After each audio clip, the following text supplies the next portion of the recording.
देखो भाई,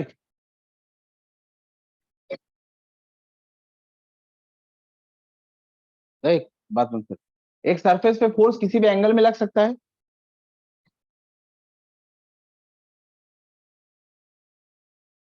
इस सरफेस के साथ ये F1, F2, F3, F4, ये सब एक अलग अलग एंगल बना के है। अलग अलग फोर्स लगा है इस सरफेस पे, सारे अलग अलग एंगल पे। लेकिन F2 एक ऐसा फोर्स है जो सरफेस पे परपेंडिकुलरली लगा है तो ये फोर्स। लेकिन क्योंकि ये परपे मत बात करो अपने में। एक सरफेस पे अलग अलग डायरेक्शन पे फोर्स लगे। और फिजिक्स में ये इंपॉर्टेंट होता है। जब हम न्यूमेरिकल सॉल्व कर रहे होते हैं तो आपको ये एक्चुअली पता होना चाहिए कि हम किस फोर्स की बात कर रहे हैं। तो हमारा ध्यान, हमारा कैलकुलेशन सिर्फ उस फोर्स से रिलेटेड हो। ऐसे मन में सवाल आ सकते हैं कि सिर्फ इसकी बात क्यों कर रहे हैं, वो भी तो फोर्स लग रहा है। वो एक बॉडी में 10-20 फोर्स लग सकते हैं, लेकिन एट अ टाइम हमें ये पता होना चाहिए कि हम किस फोर्स से डील कर रहे हैं, तो तभी न्यूमेरिकल सॉल्व होता है। इस सरफेस पे बहुत सारे फोर्स लग रहे होंगे, लेकिन मैं पिन पॉइंटेडली बोल रहा हूं। मैं सिर्फ उस फोर्स की बात कर रहा हूं अभी जो इस सरफेस पे नॉर्मली लग रहा है। The force that acts perpendicular on the surface. कहने को तो ये फोर्स ही है, लेकिन क्योंकि ये परपेंडिकुलरली लग रहा है, इसको बोलूंगा ये थ्रस्ट है। तो जब भी मैं थ्रस्ट बोलूंगा तो मैं उस फोर्स की बात कर रहा हूँ जो किसी सरफेस पे नॉर्मली लग रहा है। अब नाम बदल दिया, उससे यूनिट थोड़ी बदली। इसकी यूनिट वही रहेगी जो फोर्स की है। पर ये आप क्यों?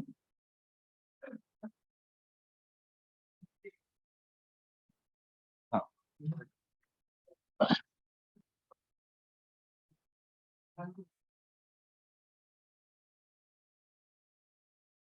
आप थ्रस्ट,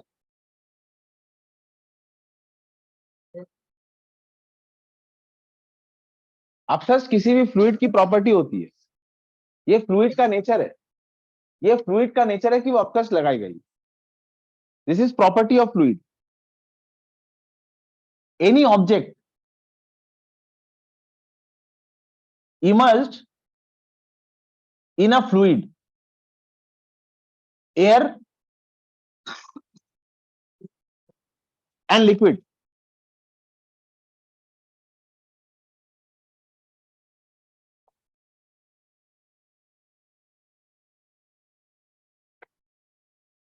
any object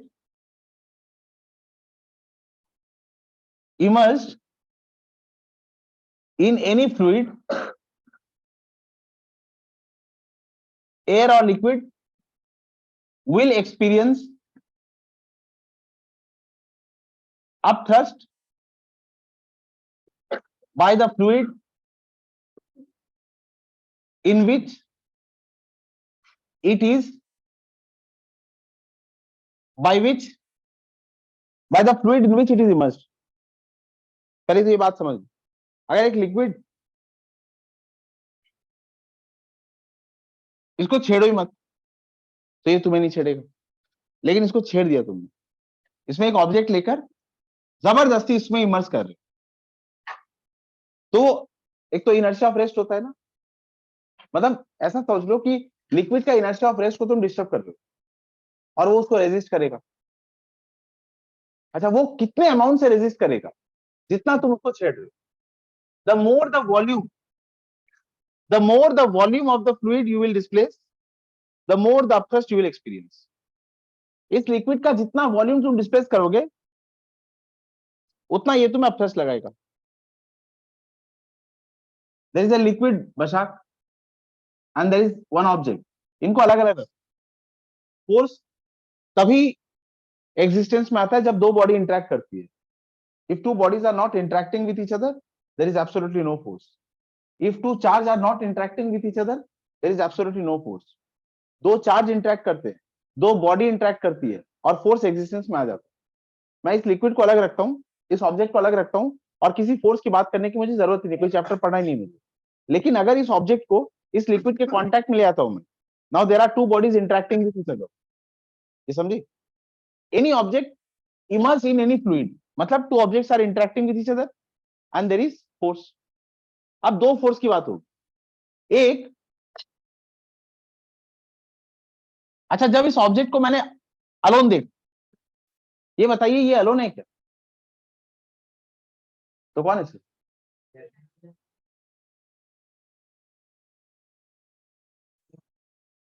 इस पे एक फोर्स लग रहा है, कौन लगा रहा है?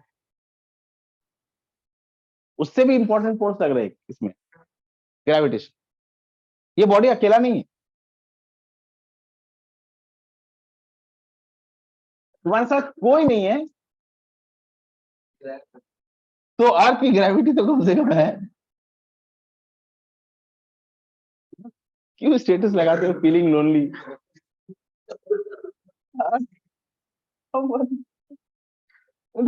किसी कौन भी।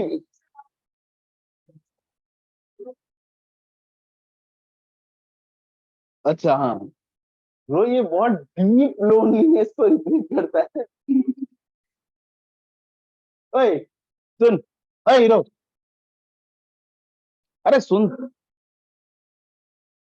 अर्थ की ग्रेविटी की वजह से, ग्रेविटी और ग्रेविटेशन में क्या फर्क था? ग्रेविटी और ग्रेविटेशन में क्या फर्क? जब किसी भी दो ऑब्जेक्ट के बारे में, जब किसी भी दो ऑब्जेक्ट के बारे में बात करते हैं, generally any two object, we talk of gravitation.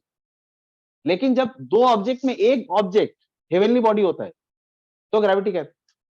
When we talk of any two general objects, we talk of gravitation. But जब हम ग्रेविटी बोलते हैं, तो ये बात मीन करने के लिए बोलते हैं, ये टर्म यूज इसलिए करते हैं ताकि मैं ये समझा पाऊं कि दो ऑब्जेक्ट में से एक बॉडी कोई हेवनली बॉडी, मतलब जिसका मास मैसिव है, 10⁻20 के ऑर्डर में, जैसे अर्थ, मून। तो हम अर्थ की ग्रेविटी की बात करते हैं, मून की ग्रेविटी की बात करते हैं, हम कहते हैं कि हर चीज की ग्रेविटी बहुत ज्यादा है। बोलने के लिए तो बोल ही देते हैं इंग्लिश में, पर कोई मतलब नहीं है उसका। अब अर्थ की ग्रेविटी की वजह से इस पे एक फोर्स लगता है, और अर्थ की ग्रेविटी की वजह से जो फोर्स लगता है, उस फोर्स का क्या नाम है? नहीं, वेट। वेट क्या होता है? द फोर्स विथ विच, हम बोल वेट रहे हैं पर मीन क्या कर रहे हैं? Force. The force with which an object is attracted towards centre of the earth. अच्छा, इसका वेट कितना होगा? वेट है तो फोर्स ही, और फोर्स क्या होता है? Mass into, mass into acceleration. लेकिन ये वाला एक्सेलरेशन, ये हॉरिजॉन्टल नहीं है। एक एक्सेलरेशन होता है सरफेस के अलोंग, और ये कौन सा एक्सेलरेशन है? सरफेस के परपेंडिकुलर। और इसको हम क्या कहते हैं? Acceleration due to gravity. अगर नीचे जा रहे हैं तो पॉजिटिव, और ऊपर जा रहे हैं तो नेगेटिव, क्योंकि वो वेक्टर क्वांटिटी है। अब क्योंकि ये ऑब्जेक्ट नीचे की तरफ जा रहा है, तो इसके साथ एक्सेलरेशन मल्टीप्लाई नहीं करके जी मल्टीप्लाई करेंगे। और फिजिक्स में मैंने पढ़ा है, मास क्या होता है? Volume into density. इस ऑब्जेक्ट का एक वॉल्यूम होगा, length into breadth into height. तो मैं मास को क्या लिख सकता हूँ? Volume of object into density of object into g. ये वाला टर्म क्या है? मास। और ये हो गया जी। मतलब मेरे चाहने ना चाहने से भी इस ऑब्जेक्ट का एक वेट होगा, जो हमेशा अर्थ की तरफ अट्रैक्टेड है।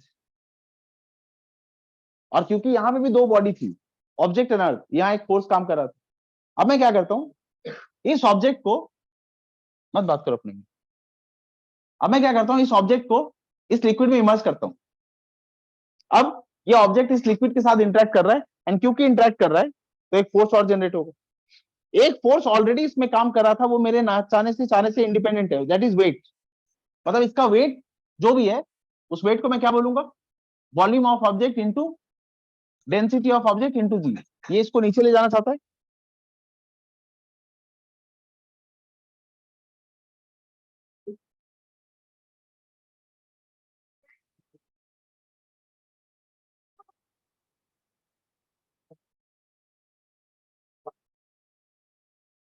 देखो, अगर ऑब्जेक्ट को लिक्विड में इमर्स करते हैं, तो एक तो ऑब्जेक्ट का वेट है जो नीचे की तरफ जाना चाहता है, और एक, अब लिक्विड भी इस ऑब्जेक्ट पे एक फोर्स लगाएगा, इस ऑब्जेक्ट पे, इस ऑब्जेक्ट के सरफेस के परपेंडिकुलरली। इस ऑब्जेक्ट का वेट इसको नीचे ले जाना चाहता है, क्योंकि अब ऑब्जेक्ट लिक्विड के साथ इंटरेक्ट कर रहा है, दो बॉडी आ गई, तो एक और फोर्स जनरेट होगा। वो फोर्स लिक्विड का है, वो लिक्विड ऑब्जेक्ट के ऊपर लगाएगा।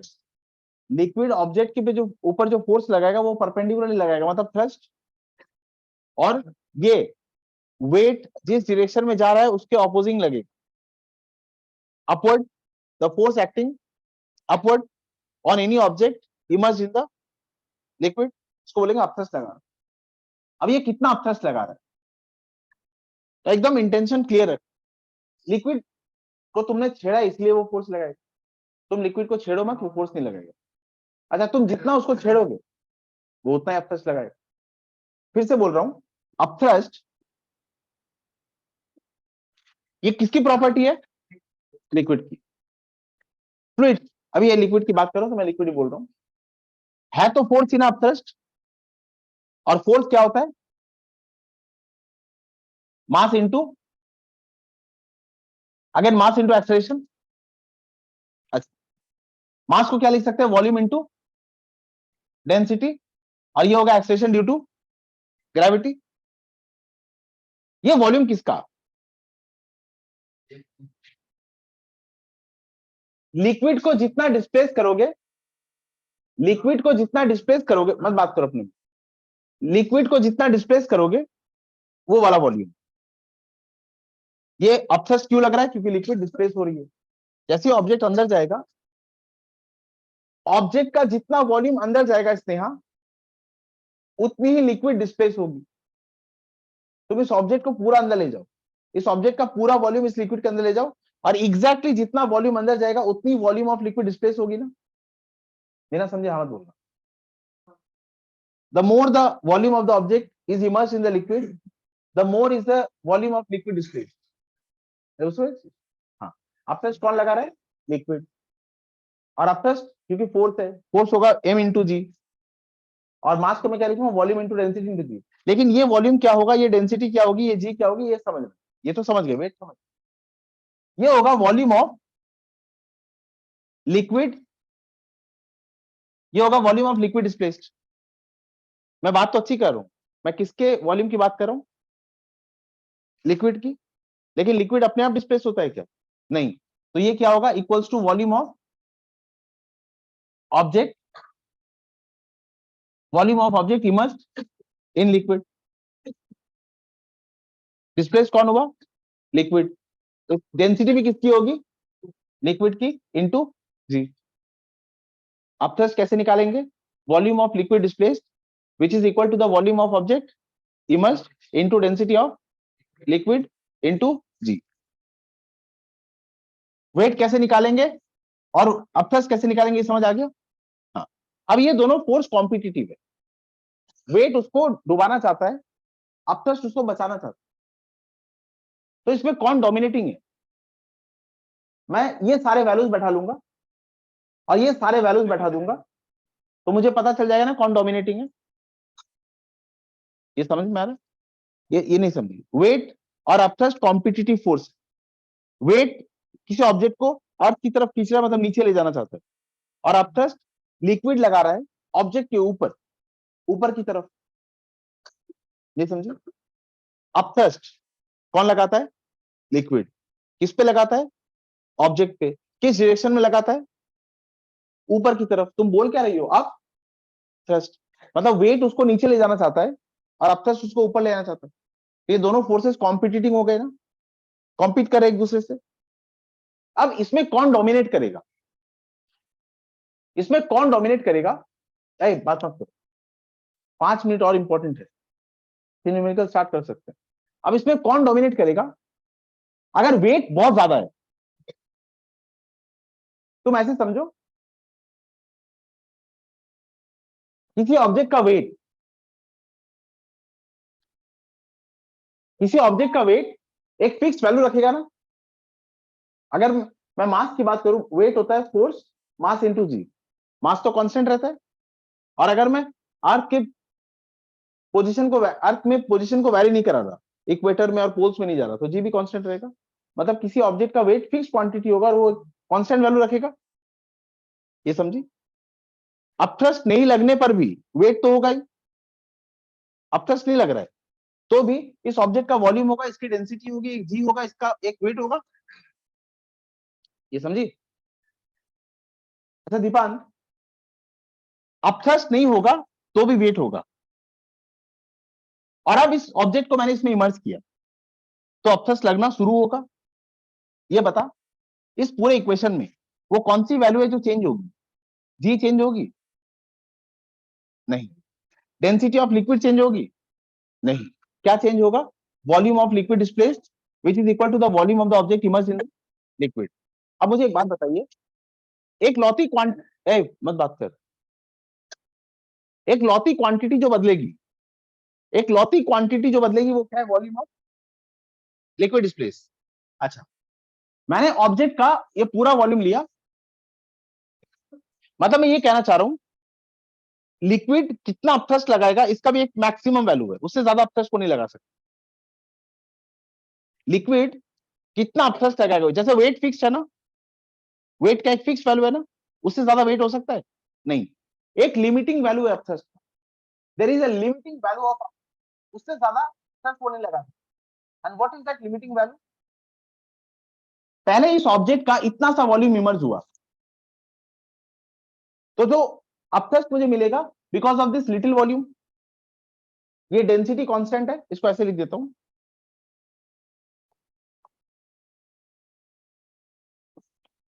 Volume of liquid, volume of liquid displaced into density of, into density of liquid into g ना। अच्छा, डेंसिटी ऑफ लिक्विड नहीं बदलेगी, जी नहीं बदलेगा, सिर्फ ये बदलेगा। सपोज ये वॉल्यूम का, इस ऑब्जेक्ट के वॉल्यूम का यूनिट 10 यूनिट है, ये नहीं बदलेगा, ये नहीं बदलेगा। मैंने एक बार में पूरा इमर्ज नहीं किया, मैंने 1 यूनिट इमर्ज किया, तो अपथ्रस्ट कितने वॉल्यूम के लिए लगेगा? 1 यूनिट के लिए। फिर मैंने दूसरा वॉल्यूम भी इमर्ज कर दिया तो ये हो जाएगा 2। फिर इस तरह से ये मैक्सिमम बढ़ बढ़ के कितना होगा? 10 यूनिट के लिए। इससे ज्यादा तो नहीं होगा ना? इससे ज्यादा होगा? नहीं।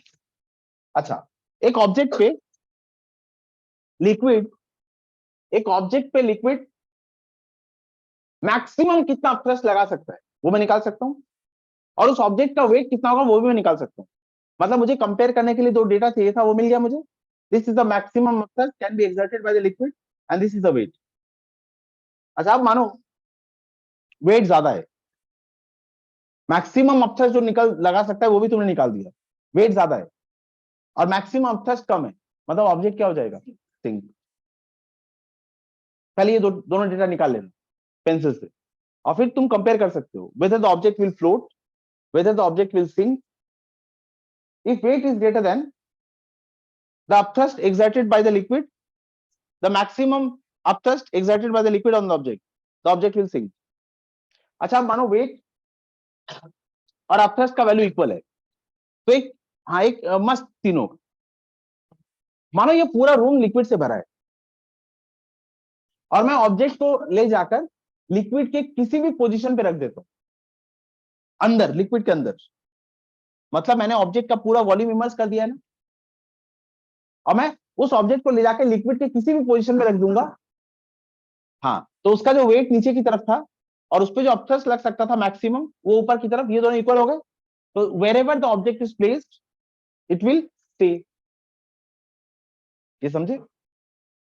नहीं समझे? तो सर चीज, ये पूरा एक लिक्विड कॉलम है दिलदार, ये पूरा रूम एक लिक्विड कॉलम, उस ऑब्जेक्ट का वेट मैंने बाहर कैलकुलेट कर लिया, और इस ऑब्जेक्ट पे मैक्सिमम अपथ्रस्ट कब लगेगा? जब इसको मैं पूरा इमर्ज कर दूंगा ना। what is the maximum upthrust that can be experienced by the on the object by the liquid? What is the maximum upthrust that can be experienced by the object from the liquid? It is when the object is completely immersed. एक object को तुम completely immerse कर दो और उस पर maximum upthrust कितना लग सकता है वो तुम्हें पता चल जाएगा। और मान लो मैं कह रहा हूं interestingly it comes out to be exactly equal to the weight. एक ऑब्जेक्ट पे मैक्सिमम अपथ्रस्ट कितना लगेगा? अपथ्रस्ट क्या करता है? ऑब्जेक्ट को ऊपर ढकेलना चाहता है और वेट उसको नीचे ले जाना चाहता है। मानो ये दोनों इक्वल है, तो उस ऑब्जेक्ट को ले जाके लिक्विड कॉलम में जहां तुम रखोगी वो ऑब्जेक्ट हमेशा के लिए वहीं रह जाएगा, क्योंकि उसका जो वेट है नीचे की तरफ, उसको अपथ्रस्ट ने एग्जैक्टली बैलेंस कर दिया। It will stay forever. उस पे आ रहा हूं, ये समझे? अच्छा, अगर अपथ्रस्ट और वेट इक्वल है तो ऑब्जेक्ट कैसे रहेगा? If weight and upthrust are equal, ऐसे केस में ऑब्जेक्ट हमेशा कंप्लीटली इमर्ज रहेगा। अगर तुम इसको सरफेस पे छोड़ देती हो, इसका वेट इसको नीचे ले जाना चाहेगा और ये जैसे जैसे अंदर आएगा अपथ्रस्ट लगना शुरू होगा ना, ये समझ गए? इस ऑब्जेक्ट को इस सरफेस पे छोड़ दो तुम एंड उस फेनोमेना को होते हुए देखो, इसका वेट इसको नीचे ले जाना चाहेगा और जब ये अंदर जाएगा तब इस पे अपथ्रस्ट लगना शुरू होगा और एक टाइम आएगा जब इसका अपथ्रस्ट और वेट इक्वल हो जाएगा, मतलब ये ऑब्जेक्ट कंप्लीटली इमर्ज हो जाएगा। This object will be completely emerge in the liquid. यही मैं कह रहा था कि मैंने उसको धीरे धीरे अंदर जाने दिया, अब मैं उसको ले जाके कहीं भी छोड़ देता हूं तो वहीं रहेगा, वैसे ही रहेगा। एक केस था जब वेट बहुत ज्यादा था तो वो क्या हो जाएगा? Sink.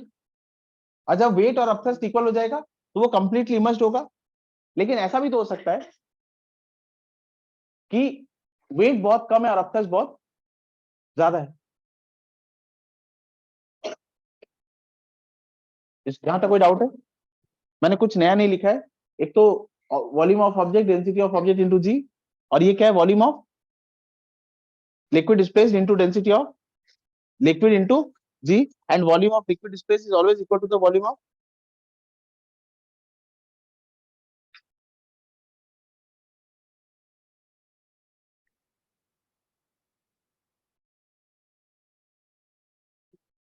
if weight is much greater than upthrust. Think if weight is equal to upthrust, it floats completely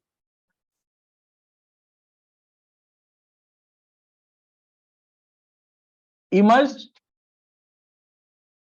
in liquid. But if upthrust is greater than weight, अच्छा इसमें एक अलग बात हो जाएगी। अगर मैं कह रहा हूं अपथ्रस्ट, बात मत करो, upthrust is greater than weight, तो बच्चों तीन केसेस हो सकते हैं इसमें भी। जब मैं ये कह रहा हूं अपथ्रस्ट वेट से ज्यादा है, एक बात तो पक्की कि ऑब्जेक्ट सिंक नहीं होगा। अच्छा नाउ ऐसा हो सकता है upthrust is much greater than weight, तो वो सिंक ही नहीं होगा। ये समझे? Upthrust is much greater than weight, ऐसा कब हो सकता है? ऐसे समझो। सर सेकेंड पॉइंट की लिखेছেন weight is almost equal to upthrust. If weight is much greater than upthrust, it will sink. If weight and upthrust are comparable, it floats completely immersed in liquid. And अब मैं बोल रहा हूं if upthrust is greater than weight,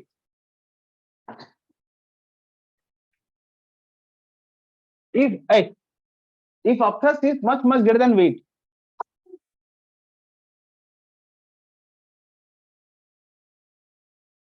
weight को इस बात से फर्क पड़ता है क्या वो लिक्विड में है कि नहीं? उसका वैल्यू फिक्स होता है ना।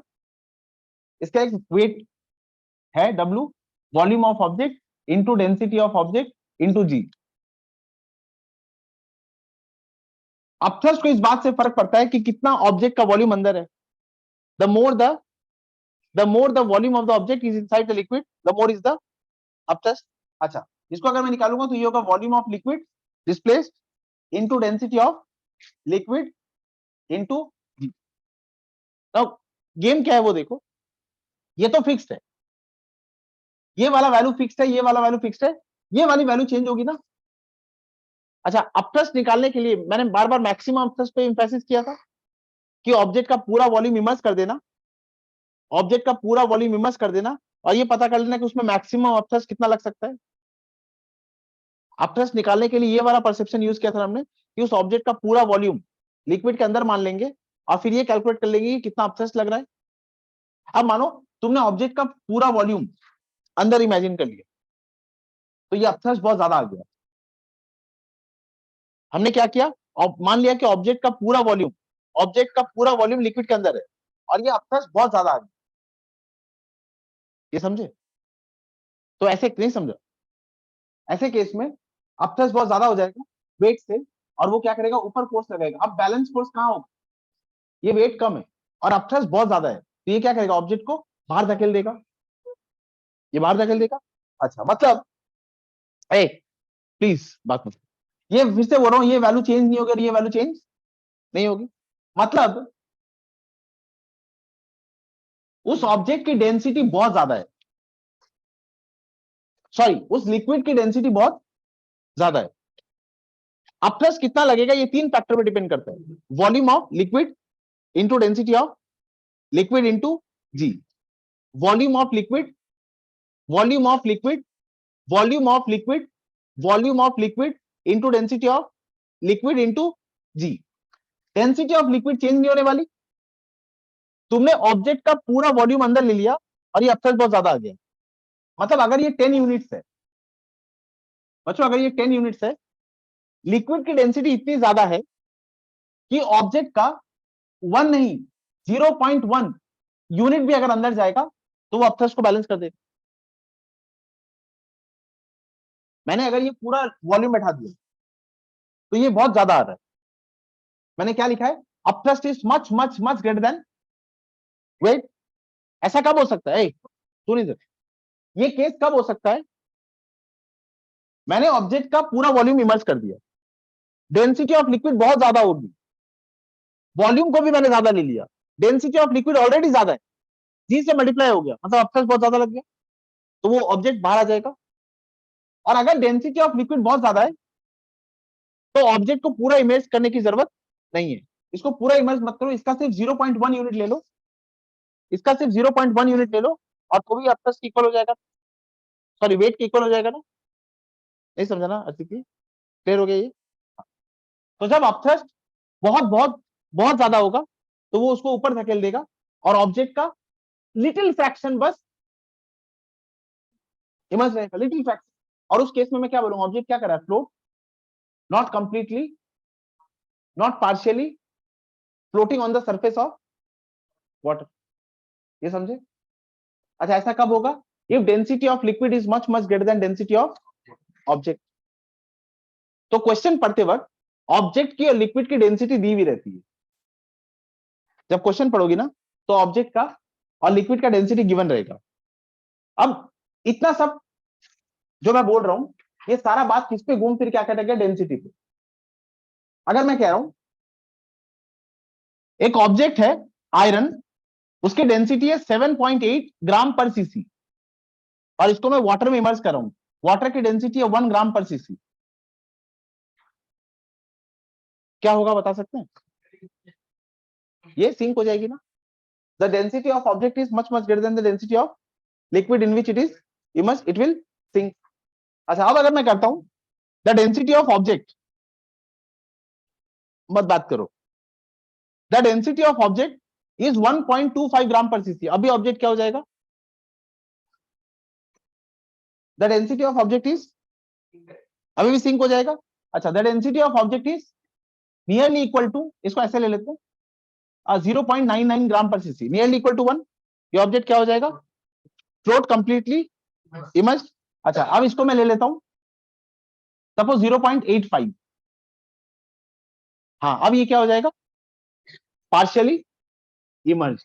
मतलब ये कंडीशन कैसा रहेगा, कुछ ऐसा, क्लियर हुआ? इस केस में हम क्या बोलेंगे, ऑब्जेक्ट क्या हो रहा है, फ्लोट। तो अब हो गया कंडीशन ऑफ फ्लोटेशन।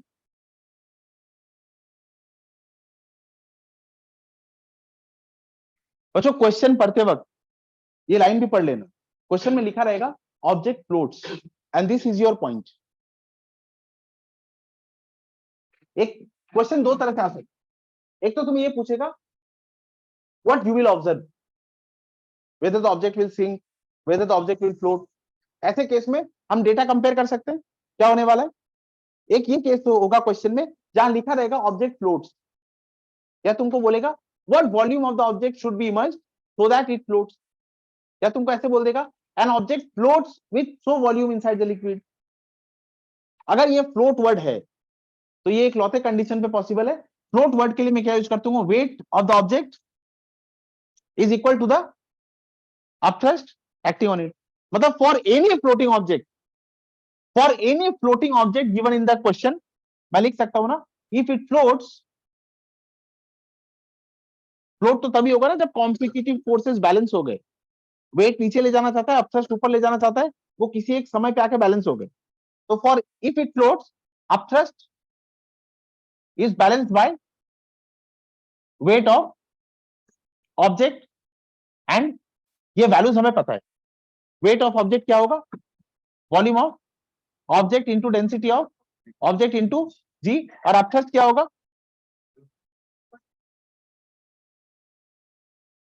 एक वर्ड में इंग्लिश में बोल रहा हूं, इस केस में only that part of the volume of the object will be immersed, only that part, only that fraction, only that fraction of the volume of the object will be immersed in the liquid for which upthrust is just equal to the weight। ये बोल सकता हूं ना मैं। हाँ, तो यहां क्या होगा, volume of object inside liquid into density of liquid into g, g g cut जाएगा। हाँ, तो मैं क्या लिख सकता हूं, volume of object inside liquid by volume of object equal to density of object by density of liquid. ये होगा कंडीशन ऑफ। अच्छा, एक बात और ध्यान रखना, ये कौन सा वॉल्यूम है, ये ऑब्जेक्ट का वो वॉल्यूम है जो लिक्विड के अंदर है। अब मानो मैं तुम्हें क्वेश्चन दे देता हूं, N object floats with 1/5 of the volume outside, पर इस फॉर्मूला में क्या बैठाना है हमें, इनसाइड। तो 1/5 अगर बाहर है मतलब 4/5 अंदर है, तो यहाँ क्या बैठेंगे 4/5, यहाँ क्या बैठेंगे 1। अब सपोज मैंने तुम्हें डेंसिटी ऑफ ऑब्जेक्ट दे दिया तो डेंसिटी ऑफ लिक्विड पता कर सकते हैं, या डेंसिटी ऑफ लिक्विड दे दिया तो डेंसिटी ऑफ ऑब्जेक्ट पता कर सकते हैं। मतलब तुम ये देख लेना क्वेश्चन में फ्लोटेशन है, और मान लेना कि वो सबसे इजी क्वेश्चन है, उसमें ये दोनों को बैलेंस करना है, और ये ऑब्जेक्ट का वॉल्यूम जो लिक्विड के अंदर है वो होगा। ठीक है, एक छोटा सा क्वेश्चन लिखो।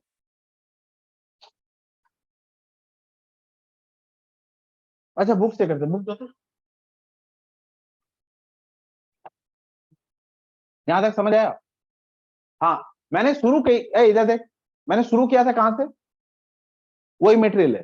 अच्छा, घूम फिर के सारी बात आ कहां गई, डेंसिटी में। और इसी चैप्टर में हमारा एक सब यूनिट है, हेडिंग क्या रहता है, डेंसिटी एंड रिलेटिव डेंसिटी। मतलब डेंसिटी इज वेरी इंपॉर्टेंट। मैं सिर्फ डेंसिटी के डेटा को देख के भी प्रेडिक्ट कर सकता हूँ कि होने क्या वाला है। बस हाँ, अब तो मुझे एग्जैक्टली बोलोगे कि सर कितना वेट लग रहा है, कितना अपरेस लग रहा है, प्रोबेबिलिटी समझ आ गई मुझे, सिंक होगा कि फ्लोट होगा, but what are the magnitude, तो उसके लिए मुझे छोटे छोटे कैलकुलेशन करने हैं। कोई डाउट तो नहीं है इसमें। कल सुबह फिर डेंसिटी वाला करेंगे, इस पे एक दो न्यूमेरिकल कर लो।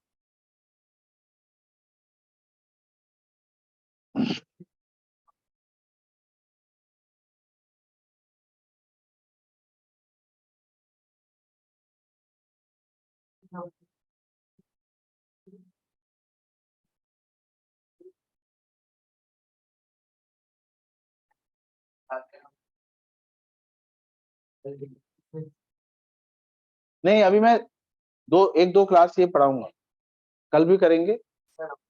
अच्छा, ठीक है। हाँ, वो वाला कल कराऊंगा, बोलो तू, वो इजी पार्ट है वो।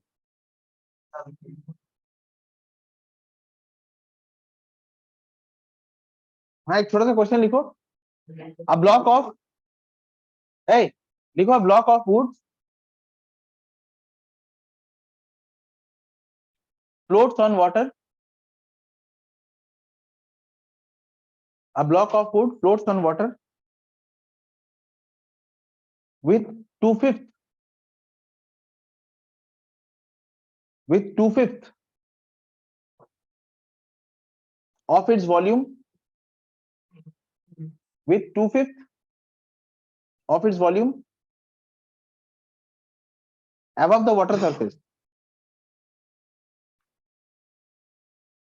Find the density of food. इसमें दो वर्ड इंपॉर्टेंट है, एक तो तुम्हें बोल दिया फ्लोट और एक बोल दिया वाटर।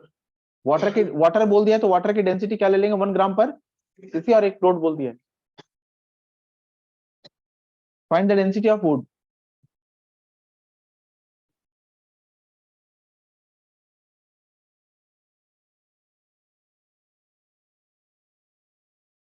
স্যার লাস্টের দিকে কোশ্চেনটা একটু রিপিট করবেন? हाँ, a block of food floats on water, floats बोल दिया है। A block of food floats on water with 2/5 of its volume above the water surface. With 2/5 of its volume above the water surface. Calculate the density of food.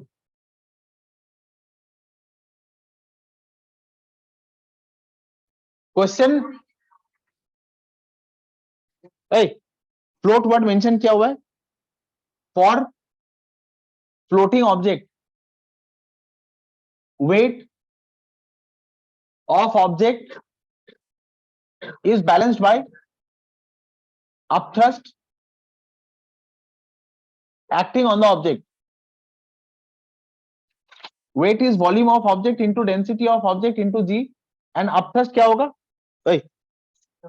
Volume of object in liquid into density of liquid into g, cans volume of object in liquid by volume of object equals to density of object by density of liquid. मुझे density of object पता करनी है। density of object क्या होगा? volume of object inside the liquid by volume of object into density of liquid. अच्छा, since liquid is water, density of water is 1 gram per cc. Therefore, density of object would be volume of object inside the liquid by volume of object into 1. अब object का कितना volume अंदर है, बस मुझे ये लिखना है। Let V be the volume, let V be the volume of object, and कितना पार्ट ऊपर है? 2/5 is outside. अगर 2/5 बाहर है तो 3/5 is inside. मत बात कर। 2/5 V, 2/5 V is outside, ये क्वेश्चन में गिवन है, मतलब 3/5 V is inside। बस हो गया क्वेश्चन। ये होगा 3/5 V by V into 1, मतलब 3/5। This is answer. कृष्णा বুঝতে পেরেছিস? স্যার ট্রাই করছি বুঝার। Take your time. Hey, is there anyone? समझ आया आपको? কোন পাঠটা বুঝতে অসুবিধা হচ্ছে বল কৃষ্ণা? স্যার এই 3/5/v/1। আবার বলছি, আমার এখানে কোন ভলিউমটা লিখতে হবে, যে ভলিউমটা ভিতরে আছে। হ্যাঁ sir. let the total volume, Krishna, let the total volume be V। मत बात करो 2 minute. let the total volume be V, and in question it is mentioned 2/5 is outside, but I want the volume inside। ये volume कितना होगा Krishna? V minus 2/5 V ना? হ্যাঁ sir. तो ये कितना आएगा? 3/5 V। ये वॉल्यूम कितना है? 3/5 V। और V कितना है? V और वॉल्यूम ऑफ ऑब्जेक्ट कितना माना है मैंने? V। हाँ सर। ये V कैंसिल हो गया, ये 1 है, मतलब ये रिजल्ट क्या आएगा? 3/5। স্যার বুঝে গেছি। एक और क्वेश्चन लिखो। हाँ, एक क्वेश्चन, ये क्वेश्चन जनरली स्कूल में पूछा गया है। लिखो लिख।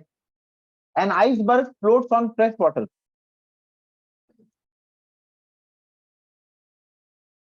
An iceberg floats on fresh water with a part of it outside the water surface. An iceberg floats on fresh water with a part of it outside the water surface.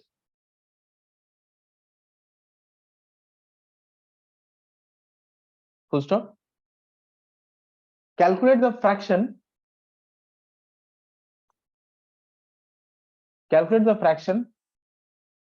of the volume of the iceberg. Calculate the fraction of the volume of the iceberg which is below the water surface.